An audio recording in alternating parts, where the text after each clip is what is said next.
He was just a janitor, unnoticed and invisible, until he uncovered a hidden document that could have cost his boss everything. His sharp eye exposed a ruthless betrayal no one saw.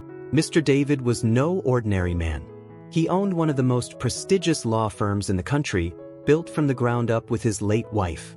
After her passing, he took over, ensuring the business thrived despite the grief that weighed on his shoulders. Everyone in the legal world knew him as a sharp, calculating genius who was always 2 steps ahead. But what no one knew was that behind the success and wealth, Mr. David felt an overwhelming loneliness. The grand mansion he returned to each night felt empty, and though his firm's name commanded respect, something was missing. At the firm, people admired him, but Mr. David never allowed anyone to get close.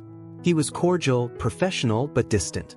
He had no close friends, and very few people knew much about his personal life.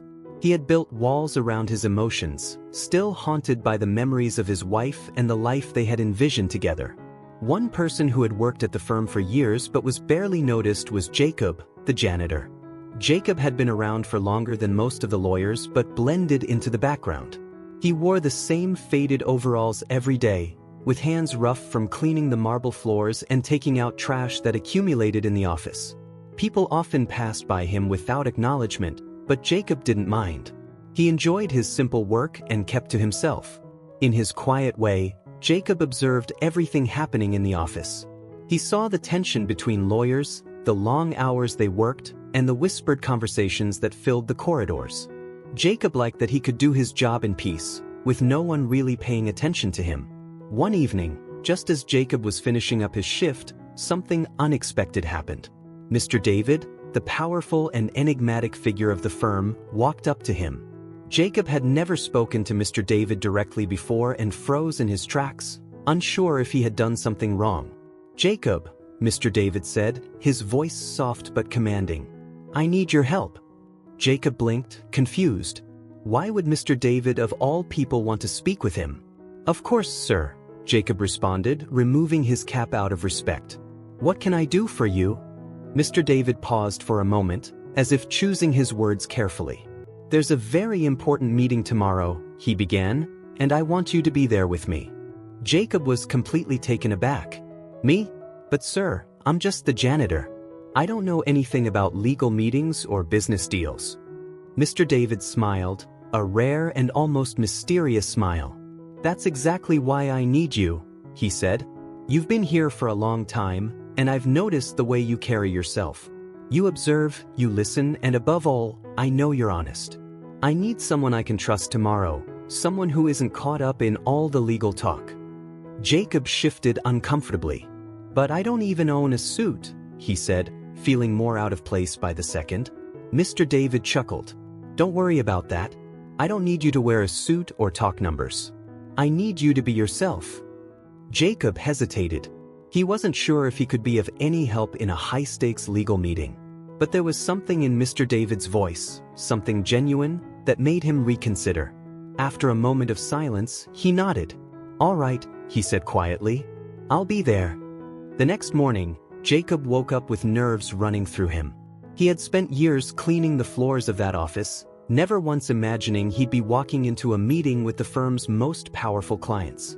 With nothing but his old shirt and worn shoes, he stepped into the office, trying to keep his head down as he passed the lawyers in their sharp suits. When Jacob arrived at the meeting room, his heart raced. The room was filled with polished wood tables, leather chairs, and a sweeping view of the city skyline. At the head of the table sat Mr. David, calm and composed as ever. Across from him was a man Jacob had heard whispers about, Mr. Harrington, a high-profile businessman with a reputation for being ruthless. Jacob stood awkwardly near the door, unsure of what to do. Mr. Harrington glanced at him briefly before ignoring him completely. To him, Jacob was invisible, just a janitor out of place. But Mr. David gave Jacob a small nod, a silent reassurance that he was right where he needed to be. The meeting began, and Mr. Harrington wasted no time diving into the negotiations. He spoke with authority, throwing around terms like mergers, acquisitions, and projections that made Jacob's head spin. But despite the big words, Jacob felt something was off. Mr. Harrington was smooth, too smooth, and Jacob noticed the way his assistant scribbled furiously, almost nervously, beside him. As the meeting dragged on, Jacob's attention was drawn to a stack of papers on the table. Just underneath Mr. Harrington's leather briefcase, he saw a corner of a document peeking out, one that hadn't been mentioned. Something in Jacob's gut told him this was important. Before he could stop himself, Jacob spoke up. "Excuse me, sir," he said, his voice shaking slightly. "There's a paper under your briefcase. It might be important." The room went silent. Mr. Harrington shot Jacob a cold, withering look, while Mr. David raised an eyebrow in curiosity. "Move the briefcase, Harrington," Mr. David said calmly. Reluctantly, Mr. Harrington slid the briefcase aside, revealing the document. Mr. David picked it up, his sharp eyes scanning it quickly. His face remained impassive, but Jacob noticed a subtle shift in his demeanor. "This is not part of the deal," Mr. David said quietly, his voice filled with controlled anger. "You were trying to pull something behind my back." Jacob's heart pounded as Mr. Harrington stammered, trying to explain it away. But the damage was done.